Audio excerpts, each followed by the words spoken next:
How to blank that blanks. How to do a mundane task, okay, that gives you a rewarding benefit.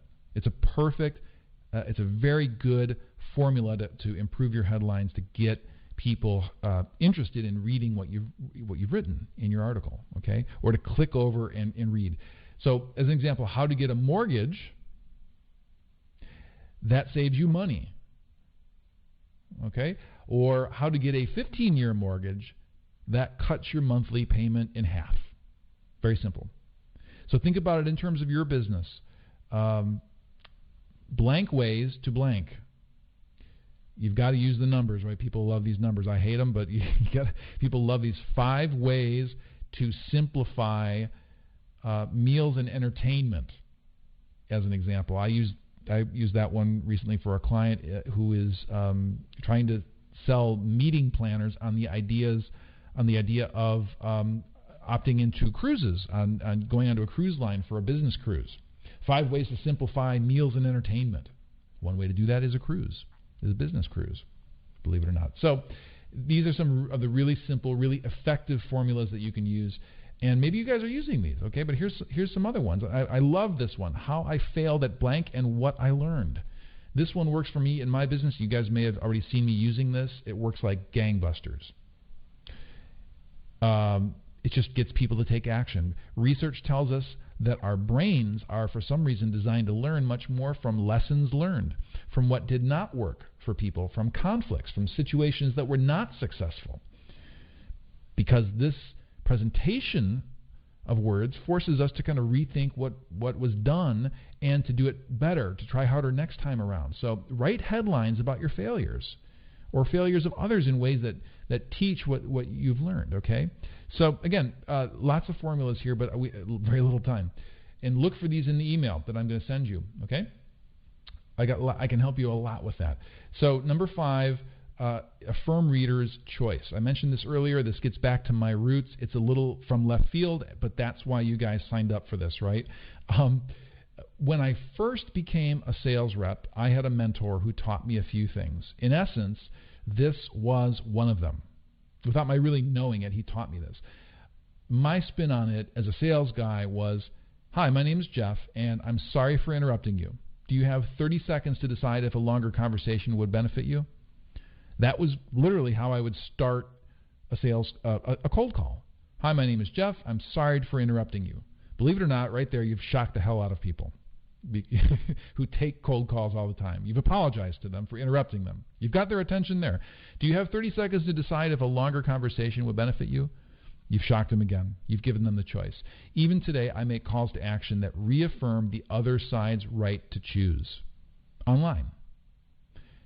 Know how many times I used to get hung up on making cold calls? Never. Almost never. And that is just for starters. It works the same with effective social media copywriting. So try it. Invite the prospect to say yes or no.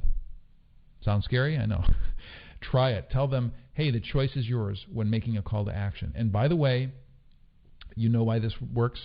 Honestly, a few reasons. Number 1, hardly anybody is doing it online, right? Nobody has manners anymore.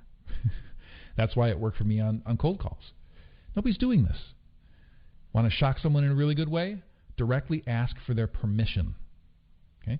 So, quick example. Think about when you choose to click links anywhere on the web. When someone tells you, like in LinkedIn, in a LinkedIn group, "Hey, click here and read some of my advice," right? On Facebook or LinkedIn, do you click? Not much, right?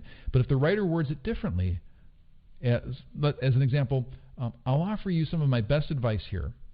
I'm confident it will help you, but the choice is yours." And then they give you the link. Now, would you click that time? More than likely you would. Because decades of psychological research proves, not just Molander, but a lot of research proves, affirming a buyer's right to choose gives them freedom. It emotionally and intellectually disarms them from being pitched something because you're giving them choice. So structure some of your calls to action in a way that reaffirms your prospect's freedom to choose. Play with this idea. Okay, you'll see me doing it. I like to play with it because it's very effective. Okay, number 6 is avoid too many descriptors. By this, I certainly mean hyperbole. But even more challenging in terms of making it a habit are adverbs and adjectives. Just take them all out. When you write something, go back and look for the adjectives and adverbs. Okay? Most social media copy is underperforming because it is built to fail. It is weak. It contains words that work against your goal. It helps customers decide to leave, to delete, or to look away instead of provoking the behavior that you want and that oftentimes they want. Well, one of the best ways to strengthen writing is to avoid words that sound powerful but create unwanted results. So, are you an expert? Then be an expert. Avoid being an internationally recognized expert. You sounded like George Carlin there for a minute. May he rest in peace. I love George Carlin. Can you, at least I reminded myself of George Carlin, I don't know about you, can you be a social media expert? God help you. Seriously, can you be a metal fabrication expert? A dental practice marketing expert? Yes, yeah, you can. Those are good. But if your product is a revolutionary innovation, just make it an innovation. Strip it down. Now, you may occasionally want to use a descriptor, an adverb or an adjective, but be careful. Use them sparingly, and you will find